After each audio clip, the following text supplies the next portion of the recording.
she really says, let me tell you, Venetians of the 17th century, how great and glorious we were back in 1202 to 1204, whereas right now we are sitting on the fence trying to decide what to do against the same, only it's a different enemy, right? I mean, this is when she's trying to do things. She also shapes the events, obviously, because she is fictionalizing them quite a bit, and she focuses on the women warriors in the story. And of course, we know of no woman warrior who fought the Fourth Crusade. But there is a long tradition in the canonical epic poetry of female warriors. And there are three that are well developed and that get a lot of press, so to speak, in Enrico. There is a Greek one who joins the fight on the Byzantine side. Her name is Majandra, who is variously called a great woman, a noble woman, a strong woman, a royal maiden, a courageous maiden, an unbeaten woman warrior, a ferocious virgin, an admirable virgin. So she's not, Marinella is not shy, okay? And not only is she praised for her prowess in battle, she is notable for the speeches that she gives to the troops, which is in direct contradiction with what women in the 16th and 17th century were told to do, which is shut up and reply in the briefest of terms only when addressed. Okay? She urges warriors into battles. She reminds them of their desire for glory. She tells them, what are you doing? You're not going to win by showing your back to your enemy. Turn around, do what I'm doing. So, I mean, this is quite extraordinary.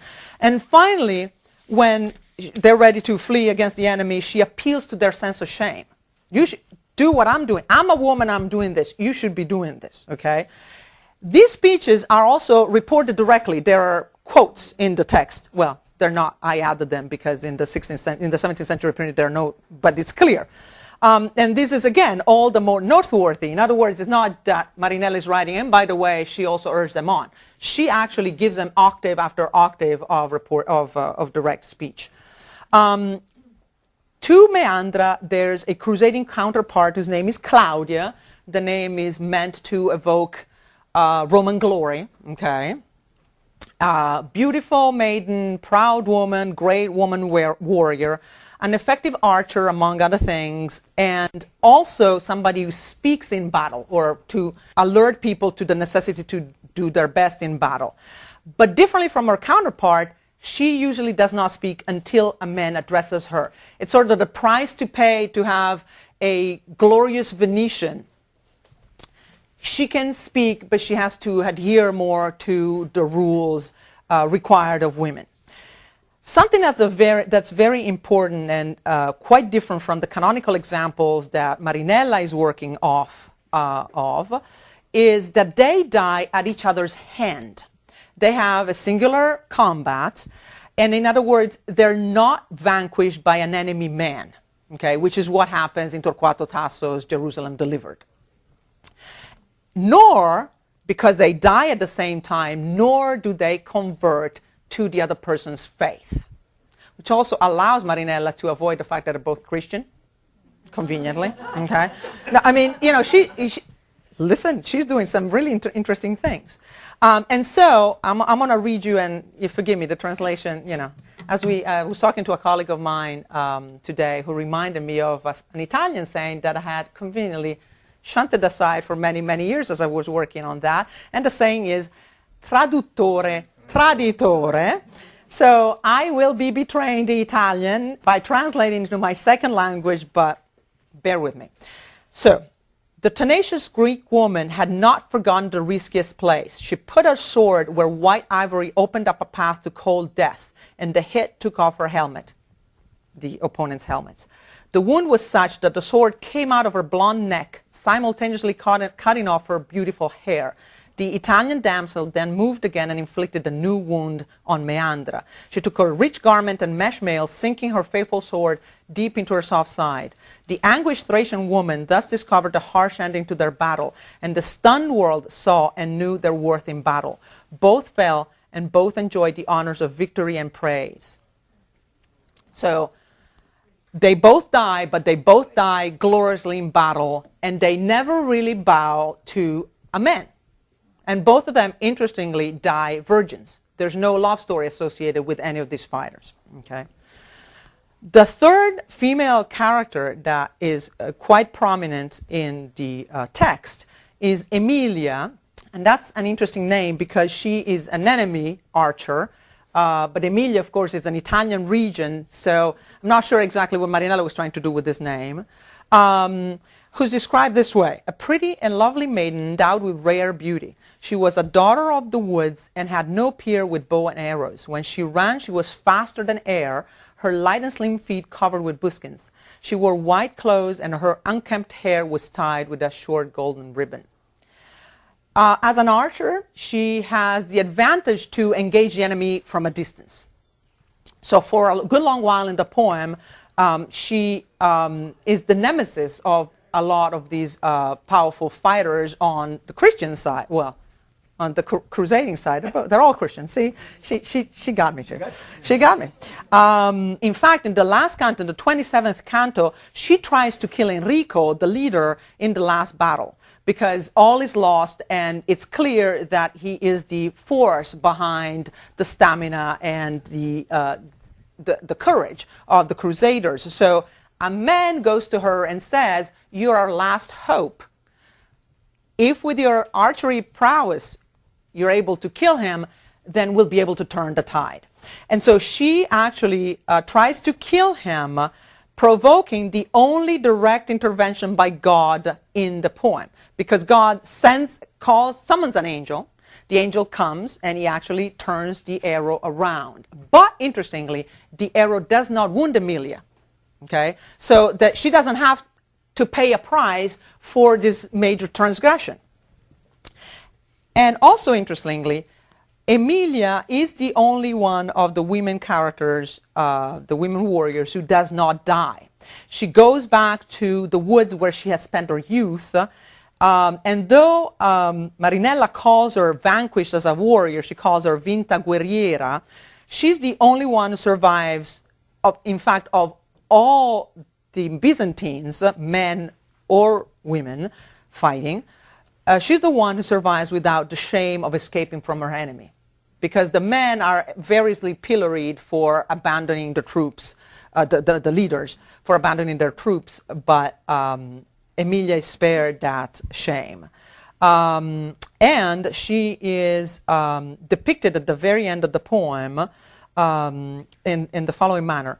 She carried famous and shining spoils, and she was proud of them. She went back to dipping her flying weapons in the chest of quick animals, and alas, she became a sylvan goddess by the same name due to her famous chastity. So she becomes a goddess in her own name, with her own name, because not of her prowess as an archer, but because of her chastity. But still, she is given something that no enemy of the Crusaders is given, which is eternal life and glory.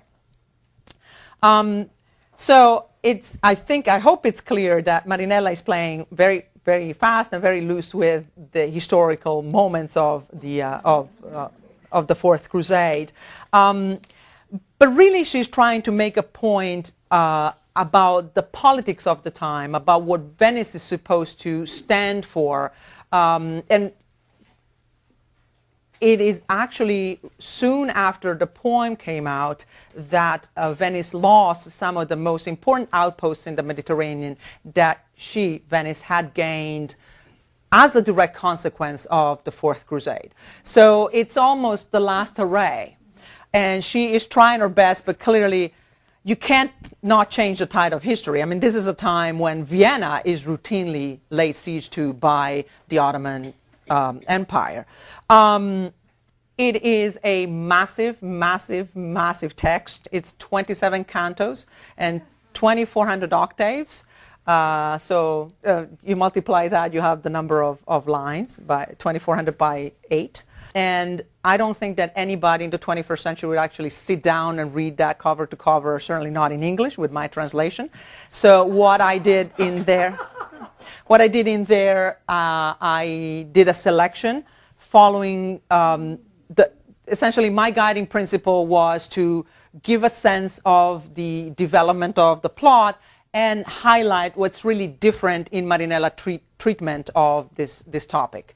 I am currently working on a critical edition of the text in Italian. It was printed in 1635. It was reprinted with many mistakes in 1844. So essentially it's not available in Italian.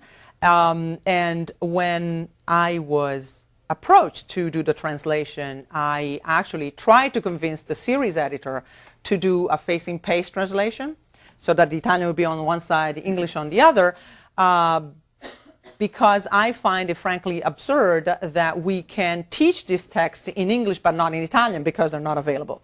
But the publishing world in Italy is still not interested in 17th century Italian women writers or any women writers unless they are very contemporary and they sell lots of copies. And it's actually quite true. So I think on this I will stop and I'll ask you if you have any questions for me. Yeah, so what was the contemporary reception of this? That's a darn good point. We simply don't know. In that there are copies in a few libraries in Italy. So it circulated. It wasn't just something that stayed in Venice. I know Marinella was very enterprising in sending copies out because in some libraries, like at the Nazionale in Florence, you have some of the copies of not Enrico but other of her works inscribed by her to people that she would send as a complimentary copy, like we do. The very fact that it was published is quite interesting because she published quite a bit between 1595 and 1606. I mean, almost every year she had something out.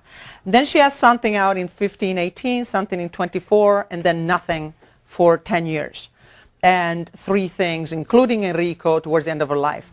And for many years, 5 or 6, since Marinella had been discovered, we postulated that she had gotten married. And about 18 months ago, somebody discovered, in fact, her marriage contract in Venice. So she did get married, had 2 children, and yes, she didn't have time to write.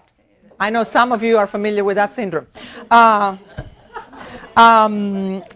But then she actually went back and wrote Enrico and a text, a treatise that's quite disturbing to those of us who actually do buy the points that she makes in 1600 in The Nobility of Excellence of Women. It's called Exhortation to Women and to Other Men If They Do What I Say. Yes. In which she says, I take it all back. I was wrong in 1600 to tell women that they should be forthcoming and articulate and they should read. They really need to toe the line and go to church and have plenty of children and obey their husband and do what St. Paul told them to do. And so when this was rediscovered, you could hear the air being sucked out of the collective room that scholars work in. Now, Peter Kalski, who works in Australia, actually advances a good point, which is the following. You know that when young men and women were trained in the classical rhetorical tradition, much like now, if our students take public speaking, they are assigned a topic and they have to argue for or against the topic. It doesn't matter what they think of the topic. It's an exercise, and a very good one at that, as my husband tells me and tries to convince his students, who are very recalcitrant to that. But anyway, so Kalski says she is simply arguing in utramquam partem. She argued for women, and now she's arguing for the status quo. 45 years later, I don't necessarily buy it because it's 45 years later. At the same time, other people have advanced the hypothesis that she's older and more conservative